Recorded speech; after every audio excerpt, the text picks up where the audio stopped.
Assalamualaikum Buya, saya ingin bertanya, apakah dosa zina yang pernah dilakukan seorang istri sebelum menikah bisa diampuni dengan melakukan sholat taubat tetapi setelah menikah? Apakah 8 pintu surga seorang istri masih terbuka karena dosa tersebut, Buya? Mohon penjelasannya. Baik, masalah zina. Semoga Allah menjauhkan kita dari zina. Zina itu kehinaan, hanya orang rendah yang berzina.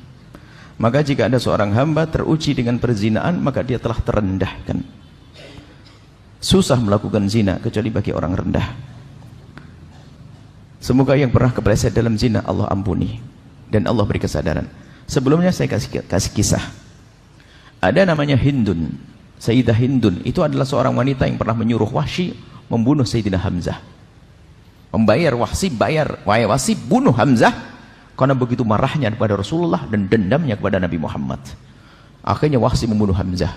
Dan begitu marahnya sang Hindun tersebut, sebelum masuk Islam itu, dibelah dadanya Imam Sayyidina Hamzah dan digigit hatinya, sehingga digelari Hindun Akilatul Akbat, Hindun yang makan hatinya Sayyidina Hamzah. Tapi ternyata Allah yang Maha Kasih, pandangannya Hindun kepada Rasulullah berubah suatu ketika menjadi pandangan hormat, sehingga karena pandangannya sudah tidak pandangan musuhan dengan Nabi Muhammad, Allah kirim hidayah, Hindun masuk Islam. Di saat Hindun masuk Islam bersama para wanita datang ke Rasulullah. Di saat datang ke Rasulullah, Rasulullah ingat Hindun. Hindun, Nabi Muhammad menyapa, kau Hindun? Iya ya Rasulullah. Baik, kau datang dengan wanita semua dan kaum wanita? Iya Rasulullah, kami datang dengan kaum wanita. Baik, kalau begitu wahai kaum wanita, berbaikatlah kalian, berjanjilah kalian. Ya Rasulullah, berjanji apa ya Rasulullah? Berjanjilah kalian untuk tidak menyekutukan Allah. Kami berjanji untuk tidak menyekutukan Allah. Apalagi ya Rasulullah? Berjanjilah kalian untuk tidak mencuri. Kami berjanji untuk tidak mencuri. Apalagi ya Rasulullah? Berjanjilah kalian untuk tidak minuman keras. Kami berjanji untuk tidak minuman keras. Apalagi ya Rasulullah? Berjanjilah kalian untuk tidak berzina. Diam. Hindun mengangkat suara, ya Rasulullah, atazdil hurratu ya Rasulullah, apakah kebayang orang seperti saya melakukan zina?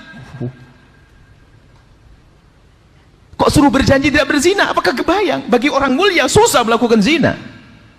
Wanita mulia susah melakukan zina. Baik. Akan tapi mungkin ada orang yang kepleset dalam zina. Artinya seperti itu. Jadi harus tahu kemuliaan diri. Susah melakukan zina. Nggak gampang melakukan zina. Karena seorang wanita yang melakukan zina, dia rela direndahkan, digagai, direndahkan oleh kaum laki-laki. Rendah tanpa harus dengan akad dan sebagainya. Tapi ketahuilah, Allah Maha luas dengan pengampunannya. Mungkin ada di antara yang mendengar suara ini. Mendengar suara ini, mungkin dan semoga tidak ada. Mungkin ada yang pernah kepleset dalam zina. Allah Maha luas dengan pengampunannya. Sebesar apapun dosa tersebut, ketahuilah, kalau minta ampun kepada Allah dengan serius, at-taibu minadz-dzambi kaman la dzambalah. Orang bertobat dari dosa seperti orang tidak pernah punya dosa. Apalagi dosa terjadi dulu pada masa mudanya. Akan tapi urusan perzinaan secara tobatnya yang pertama adalah sembunyikan dari manusia. Jangan sampaikan kepada siapapun dari bangsa manusia. Manusia tidak bisa mengampuni, manusia hanya bisa mencaci dan menghinakan kita. Anda, kalau ada pernah kepleset, tutup aib tersebut. Jangan ceritakan kepada siapapun. Jangan kepada calon suami, jangan kepada siapapun. Tutup. Ada seorang datang ke Rasulullah, ya Rasulullah, halaktu wa qad zanaitu fatahhirni. Ma'is. Ya Rasulullah, aku kepleset dalam zina, sucikan aku ya Rasulullah.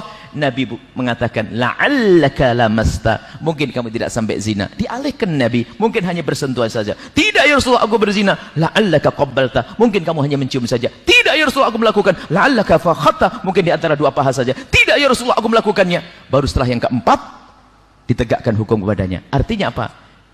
Urusan perzinaan hendaknya kita tutup, sebab aibnya zina bukan seperti yang lainnya. Orang kafir masuk Islam mu'allaf, cucu masih bisa bangga, ayahku mu'allaf, kakekku mu'allaf. Tapi kalau seorang cucu punya kakek berzina, akan nempel aib itu di jidatnya sampai kapanpun.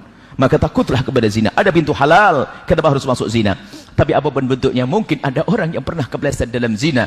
Anda bertobat, minta ampun kepada Allah. Syarat tobat yang pertama urusan zina, jangan cerita kepada siapapun dari bangsa manusia. Kalau Anda pernah bercerita, sudah cukup untuk dia saja yang tahu. Selebihnya jangan.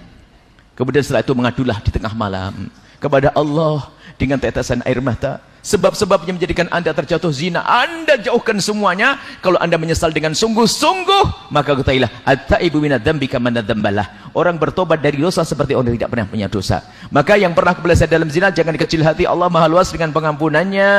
Dengan catatan kita memang rindu pengampunan dari Allah, mengadu kepada Allah. Sebanyak apapun zina yang pernah dilakukan, sebesar apapun dosa yang pernah dilakukan, maka ketahuilah kalau sudah tobat Allah akan ampuni. Allah akan ampuni. Maka jangan gampang cerita tentang masa lalu yang busuk, masa lalu hina. Yang lalu biar berlalu. Menangis kepada Allah bisa diampuni, bertanya. Apalagi itu kejadian sudah lama.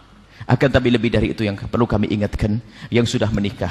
Seorang wanita zaman ini kami mendapatkan pengaduan mengerikan sekali, wanita-wanita gara-gara ada WA grup teman SMA mulai tergoda keluar dari kesetiaan kepada suaminya. Ini banyak, ada yang terjadi. Jadi anak ibu-ibu sudah umur 55, ada ibu-ibu umur 60 tahun, subhanallah, dihinakan oleh hawa nafsunya gara-gara grup WA, grup reuni SMA zaman dahulu. Sehingga terkenang dengan tak taunya sudah menjadi duda dia, tak taunya ada WA dan sebagainya. Sudah tua sampai anaknya kebingungan mengurusi ibunya, tak taunya lebih senang lari dan melakukan kehinaan zina. Hati-hati, bahkan punya suami karena dia wanita direndahkan. Akan tapi takutlah kepada Allah. Jaga kalau punya grup WA, hati-hati. Jika ada yang mengajak masuk neraka jangan mau. Urusan syahwat itu ya. Jangan sampai masuk kepada pintu zina, jangan dekati zina. Naudzubillah. Kadang belum tentu orang tersebut lebih bagus, akan tapi setan yang menjadikan bagus. Mungkin suaminya lebih segala-galanya, cuman gara-gara seorang perempuan tidak pernah menjaga matanya, sehingga dia akan tergoda lalu melakukan keharaman dengan laki-laki lain yang mungkin lebih rendah dari segala-galanya, akhlaknya, kegantengannya dan segalanya. Karena apa? Setan yang menghiasinya. Takutlah ini masalah ini. Banyak pengaduan-pengaduan seorang istri, bahkan seorang istri yang ngadu dengan dirinya sendiri yang mengadu. Dia tiba-tiba berkata, "Buya, kenapa saya masih sudah punya suami? Tiba-tiba kalau saya terpesona dengan kawan lamaku dan saya susah menghilangkan kenangan itu. Saya tiba-tiba ingat sampai saya dengan suami saya kurang mengabdi." Dia insaf. Ngadu yang gak insaf bablas dia dalam kehinaan. Begitu juga kaum laki-laki, hati-hati. Jangan gampang melihat yang haram, menjadikan sebab di rumah kita tidak indah. Mata laki-laki yang sering nonton yang haram, film porno, ngelihat perempuan buka aurat dan sebagainya, itu menjadikan kurang semangat dengan yang halal di rumahnya. Karena dia telah dikuasai oleh hayalan-hayalannya yang tidak ada pada istrinya, dan itu menjadi sebab kurangnya keindahan dalam rumah tangga. Maka jaga mata kita, jangan masuk wilayah zina, jangan mendekati zina dengan nonton film-film kotor dan seterusnya. Inilah yang insya Allah Maha Pengampun. Allah Maha Pengampun. Yang pernah kepleset dalam zina segera ngadu kepada Allah, minta ampun, dan jangan ceritakan kepada siapapun dari bangsa manusia. Cukup antara anda dengan Allah, selesai. Bahkan tidak disunahkan kalau seandainya ada negara Islam, tidak disunahkan kita ikrar untuk dicambuk dan dirajam, nggak disunahkan. Disunahkan untuk menutup. Kenapa? Ini lebih aman. Kenapa? Dia tidak hidup sendiri. Agar apa? Agar anaknya tetap terhormat, agar keluarganya tetap terhormat. Tapi kalau sudah dia dirajam, biarpun dirajam itu masuk surga, maka keluarganya akan berkata, "Oh, nenekmu ya itu, ibumu ya itu." Di zaman sekarang tidak mustahil ada orang merendahkan. Pada zaman Nabi ada. Waktu kisah Ghamidiyah itu, setelah dirajam oleh Rasulullah, mati, dirajam, ada sebagian berkata, "Mici, mati dalam keadaan dirajam karena zina." Direndahkan. Nabi marah. Kalau seandainya ditimbang tobatnya perempuan ini dengan amalnya ahli Madinah, niscaya lebih besar beratnya tobatnya wanita ini. Artinya tidak boleh direndahkan kalau orang bertobat. Hati-hati. Kemudian setelah itu, tolong jangan sekali-kali membicarakan orang berzina, menggunjing orang berzina, dosanya besar sekali. Naudzubillah.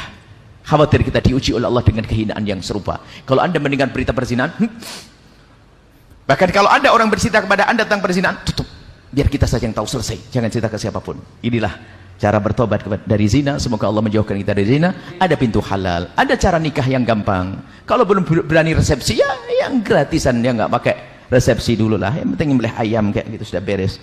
Jangan masuk wilayah zina. Hati-hati ya, zina adalah hina dan hina. Pintu halal mudah.